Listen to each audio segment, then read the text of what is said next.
I bid you welcome to the year 2020. The world is reaching a tipping point. The systems and structures that have defined our societies for generations are breaking down before our eyes. We can no longer hold on to what used to give us a sense of safety and belonging. The reality we took for granted is collapsing in on itself, and therefore we need to make very important decisions how to proceed from here. All throughout the world there is chaos, and out of that chaos will emerge a new order. Yet the question is, did this chaos emerge randomly, or has a lot of it been staged in order to mislead the public? While it did seem inevitable that our systems were bound to collapse at one point or another, there are many reasons to assume that the current events have been deliberately orchestrated for very disturbing purposes. What we're witnessing today is a truly malicious act of oppression, a worldwide coup, if you will. This so-called crisis is nothing but an artificial construct designed for one purpose only, which is to usher in a new world order.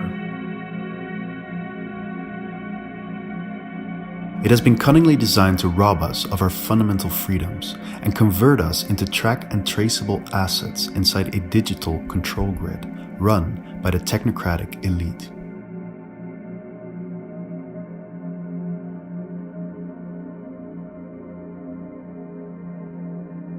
All of this will be played out under the guise of the so-called Fourth Industrial Revolution, which is nothing but a marketing strategy to sugarcoat the underlying, much more disturbing transhumanist agenda.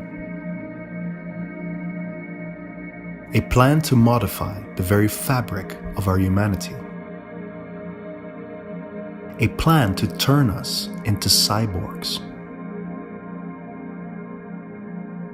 What the current events reveal is that the rights and liberties we have long taken for granted were only a cover-up to conceal the degree to which we have long been enslaved by the system.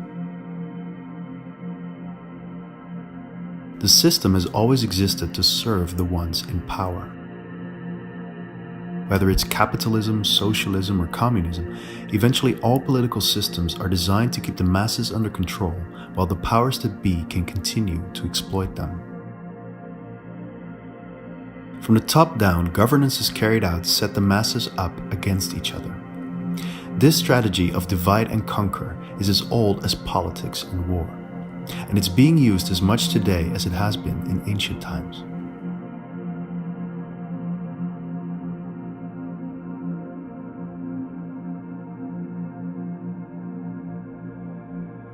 Sadly, the masses are usually completely unaware of this.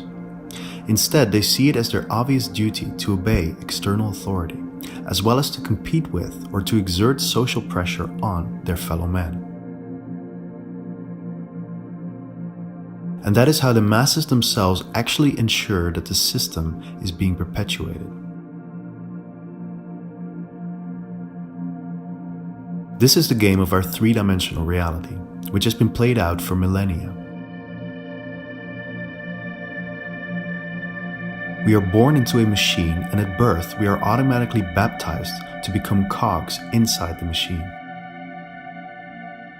Our time and energy are the fuel that keeps the machine running, and our collective devotion to its system ensures its maintenance.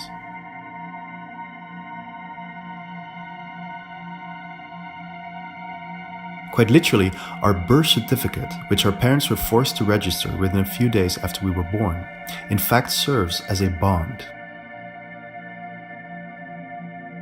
Very few people are aware that our government is a corporation and that our social security number represents a trust on the stock market that the state uses to cover the national debt, which it owes to private central bankers. In fact, the entire system in which we live is perpetuated by a debt-based monetary system, which enables a handful of people to create money out of thin air and lend it out to governments, businesses, and citizens who are forced to pay back those loans plus interest. From the point of view of these bankers and the rest of the elitists that are pulling the strings behind the scenes, we are not free. We have never been free, and as far as they're concerned, we will never be free. All we'll ever be to them is cattle, livestock.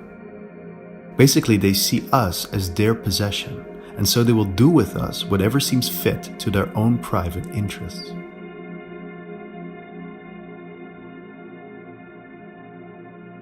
They make sure that from an early age we are being programmed to believe that there is no alternative but the machine in which we've been inserted from birth. The machine is the only possible reality, and our compliance to its rules and regulations and our investment in its industries and markets ensure our chances of survival. In this manner, we are hardwired to cling to the systems and structures that have been imposed upon us from the top down.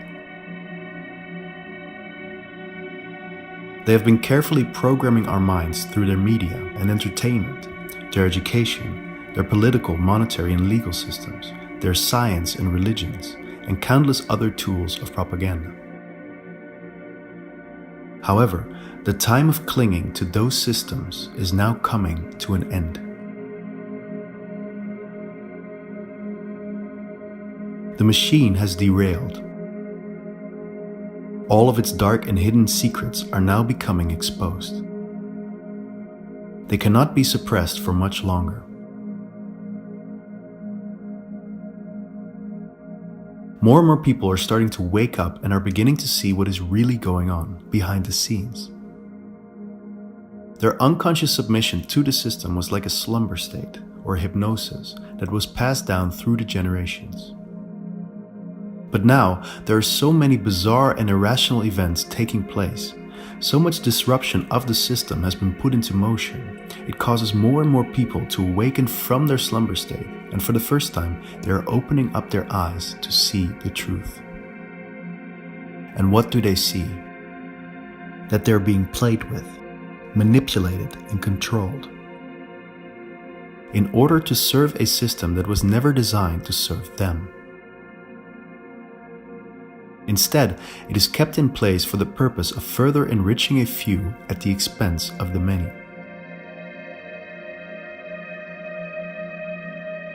The relatively small group of elitists at the top of the pyramid is so far removed from society, they haven't a clue or have lost sense of what it actually means to really be human.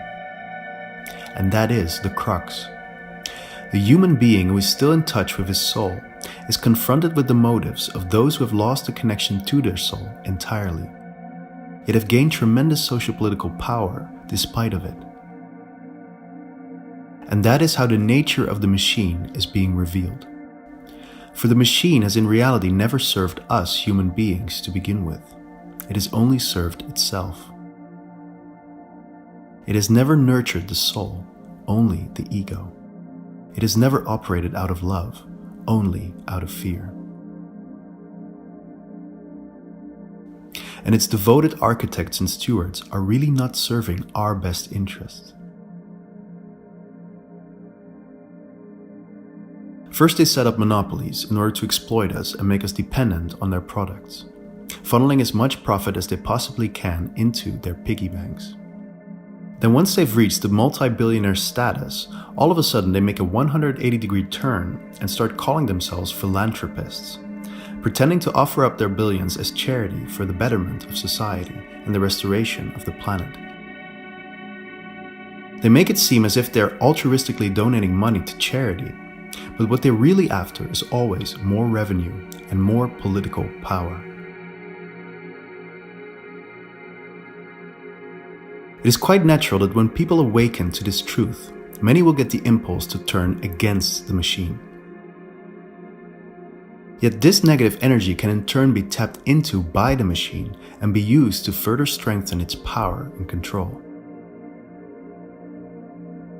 It seems natural to revolt and protest, yet our true power lies elsewhere.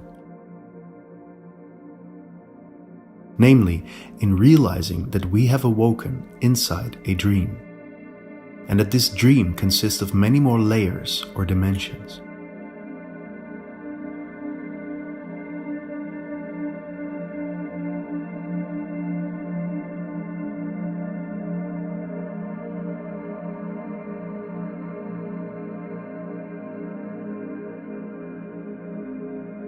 Our awakening from the system simultaneously represents our initiation into a higher order of consciousness, from whence we will obtain a completely new perspective on reality.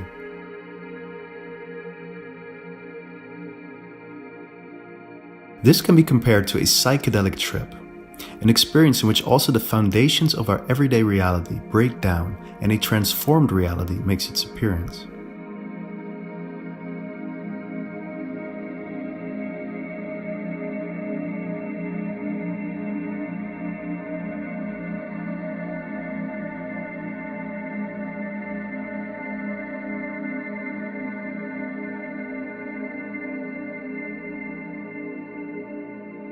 Times of crisis are an excellent opportunity to receive revelations of another reality. In fact, the word crisis is synonymous to emergency, which stems from the word emergence, the process of becoming visible after being concealed. In other words, in times of intense difficulty or danger, something is being revealed about reality which was previously hidden. Likewise, the word apocalypse comes from the old Greek word apokalypsis, which also means to uncover or reveal.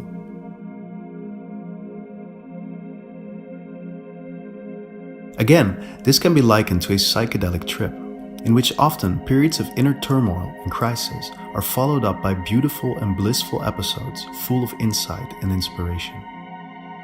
That is not to say that psychedelics are the only means of reaching these transcendental states. Yet they're special in that they can induce very disrupt alterations of consciousness, which can literally turn our world upside down in a matter of seconds.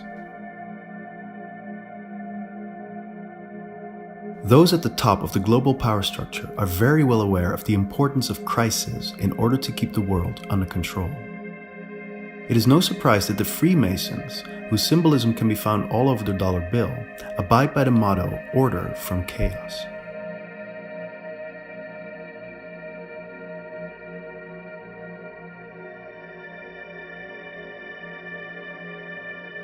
The powers that be have known for ages that a fundamental change to society can most easily and swiftly be established through crisis and chaos.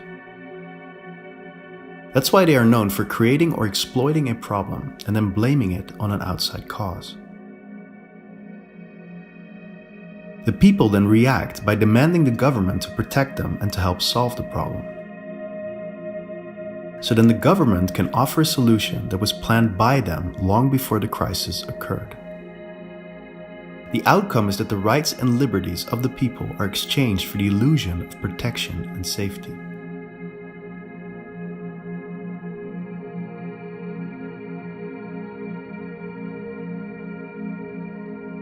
Throughout the ages, most of the populace has fallen for this tactic.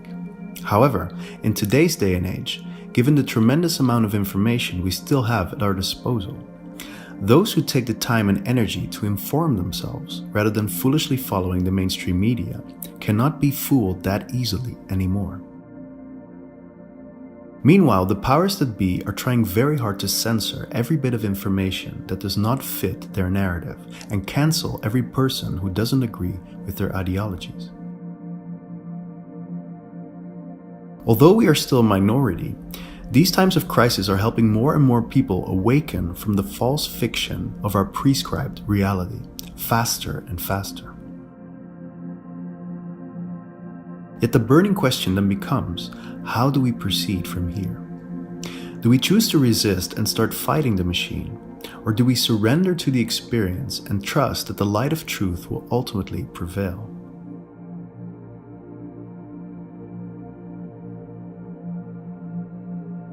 Again, we can take lesson from the psychedelic experience, in which the importance of letting go and surrendering to the situation cannot be overstated.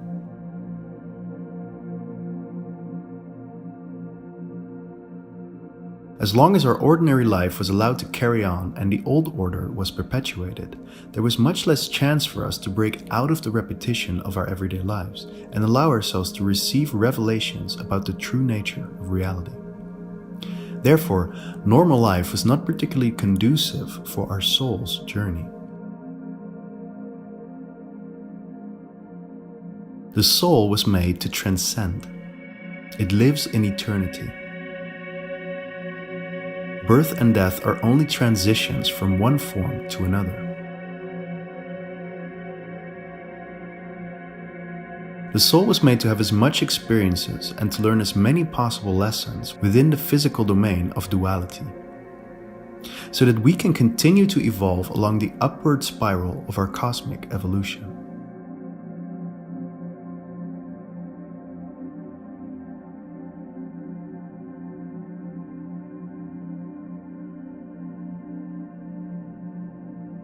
Unfortunately, human beings on Earth are purposefully being distracted from their soul and kept addicted to systems and structures, beliefs and opinions, consumer products and drugs, personal status, material wealth, and many more things in order to serve a machine that has been designed to harvest their energy and to keep them from realizing their true nature. That is the reason why every crisis in reality can be a blessing in disguise, because it disrupts the former system and suddenly thrusts us out of everyday life and into a process of discovery and transformation.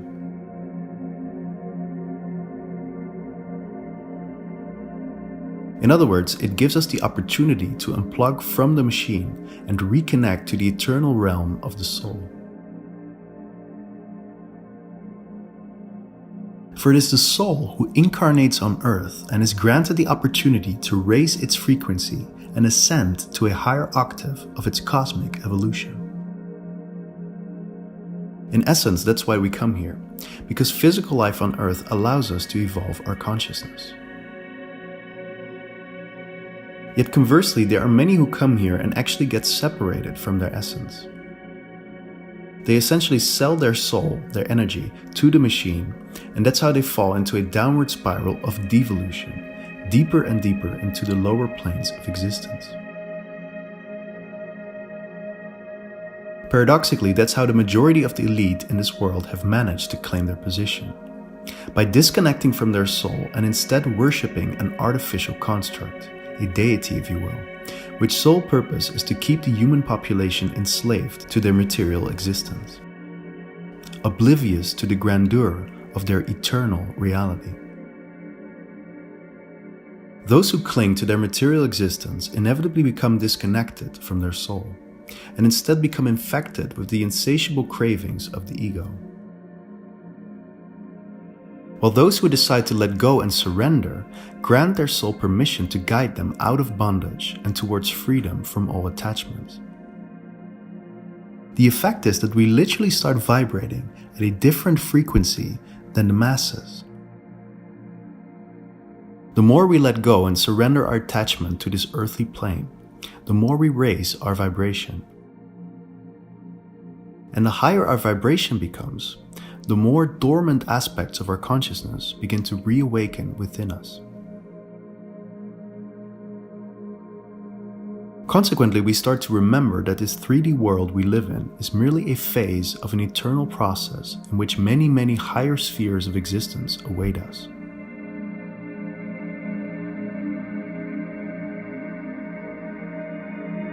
Yet we also begin to realize that it can go both ways.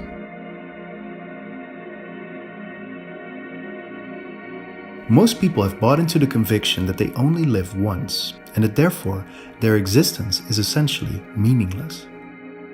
This is how they keep themselves locked inside a lower frequency, which keeps them under the dominion of the dark forces that drive the global power structure on this planet.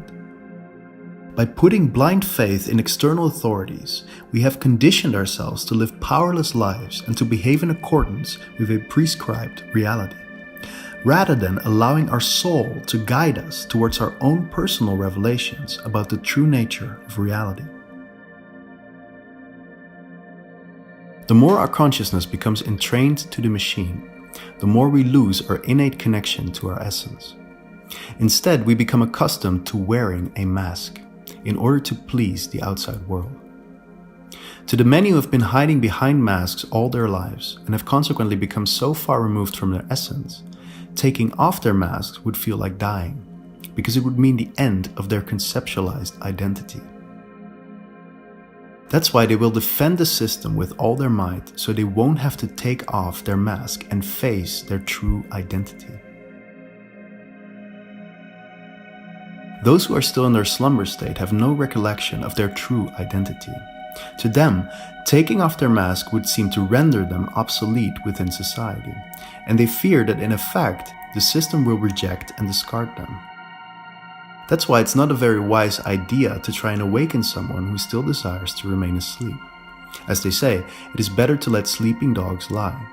For if you do try to wake them up, they will surely attack you, no matter how sincere your intentions are. We have all been granted free will. That is the primary rule of this reality. It is only by virtue of our own deliberate intent that we may ascend along the upward spiral and have our true identity be revealed to us. We cannot decide for anybody else if they are ready to awaken to the true nature of reality. Our true identity will be revealed to us as soon as we are prepared to take off our masks.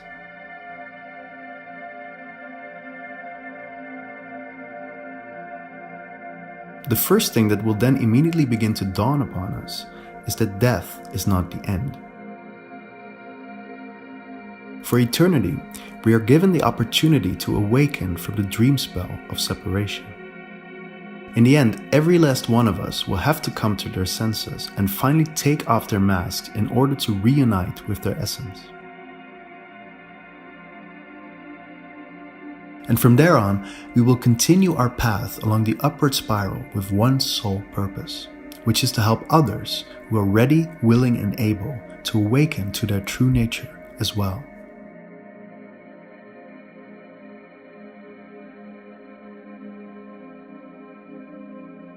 For that matter, once we have awoken to the truth, we cannot simply withdraw from the world and hang around in our spiritual bubbles. On the contrary, once we have chosen to wake up to the truth will be able to set us free, but only if we choose to extend it. In other words, we need to take off our muzzles and speak out our truth. We must rise above our fear of the consequences of speaking out. We cannot serve two masters, therefore we must choose. Will we stay enslaved to the machine on earth and thus choose to live in fear, or will we choose love and live our lives in service of the source from whence we came forth?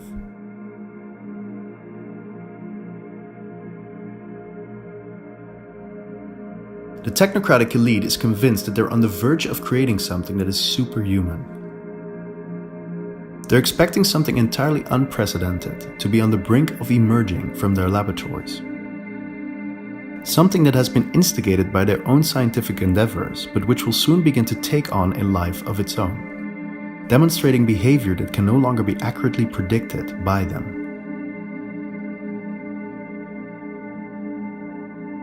Consequently, these elitists believe that if we don't choose to merge with the machine, human beings will soon become obsolete.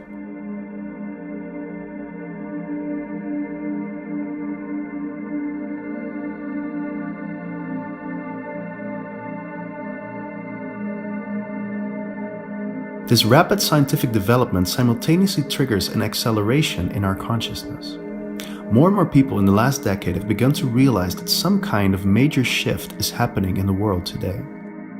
Simultaneously, the excessive amount of stress that the system puts on them causes them to burn out. These burnouts then often serve as a catalyst for their awakening to a higher consciousness.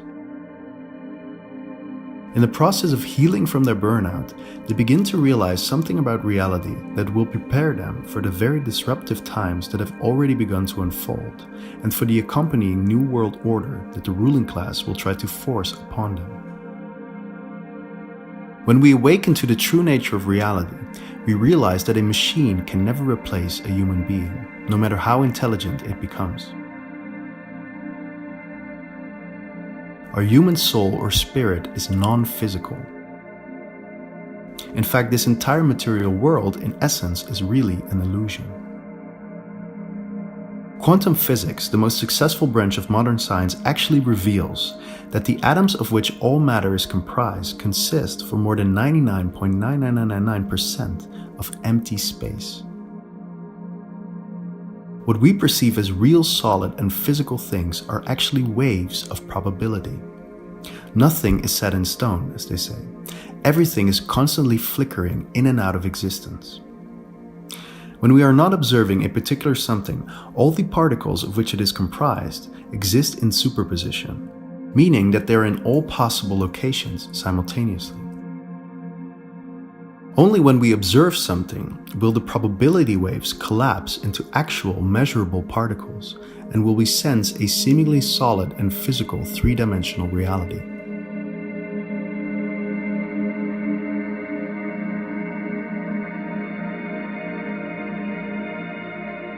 The more you study the true inner workings of physical matter, the more you begin to realize that it's actually more accurate to refer to this world as a virtual rather than a physical reality. For the word virtual literally means not existing as such, but made to appear to do so.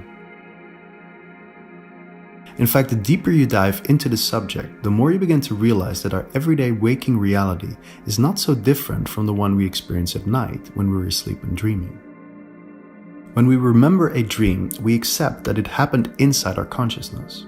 But as soon as we resume our waking reality, we automatically assume that reality is now completely external from us and that we are inside of it, rather than it being inside of us. This appears to make sense because we perceive our consciousness as residing inside our brain, and everything that our 5 physical senses pick up suggests that the rest of the world is taking place outside of our consciousness. Yet we still haven't managed to actually locate the origin of consciousness inside the brain. What we do know is that everything that our senses perceive are actually vibrations. Even the physical matter we touch is comprised of atoms, which are also vibratory in nature. On top of that, there are many accounts of transcendent experiences, such as lucid and precognitive dreaming, near-death experiences, astral projection, and remote viewing, all of which reveal that we can transport our consciousness without requiring a physical vessel to travel with. In countless cases, evidence has been gathered which prove that a person who had any one of these transcendent experiences actually traveled somewhere apart from his body and collected data that could be verified by others who were physically present at the location where his consciousness had gone.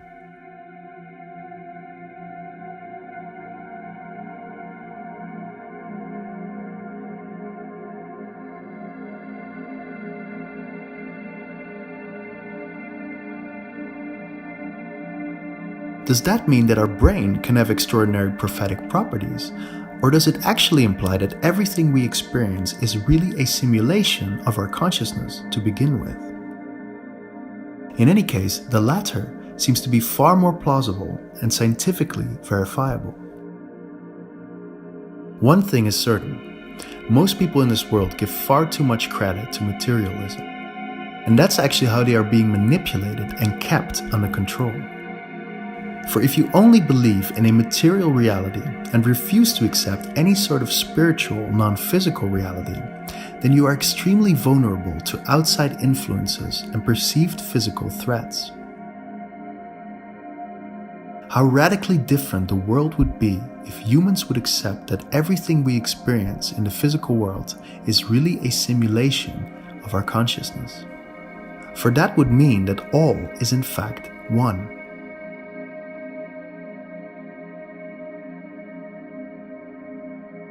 Once we realize that our 3D reality is a projection of our consciousness, that would automatically mean the end of the dream spell of separation.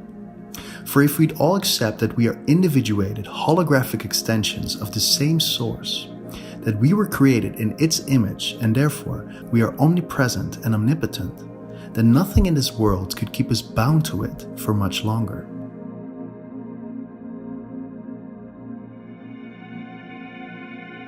Meanwhile, the elitists of this world want to create a machine in their own image, yet the image they have of themselves is flawed.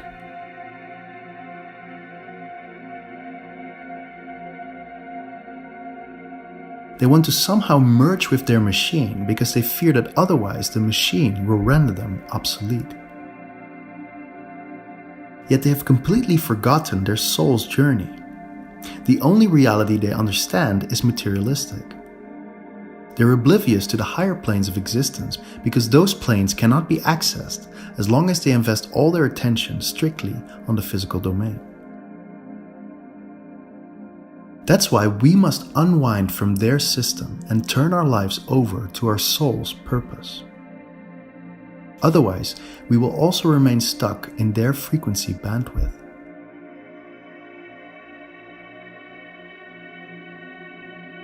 If we bring forth that which is within us, it will heal us. But if we do not bring forth that which is within us, it will destroy us. For its power is so great, it cannot be withheld from the world for very long without serious detrimental effects. All sickness derives from refusing to extend our natural gifts. If we try to resist that which is within us, we will surely get sick, either physically or mentally or both. It will eat us up from the inside, because once the light of truth has begun to dawn upon us, its powers are too great to be suppressed and kept inside. That's why we must open up and reveal our true identity to the world. It is the only way forward. It is our only chance of healing our wounds and ascending to the next stage of our cosmic evolution.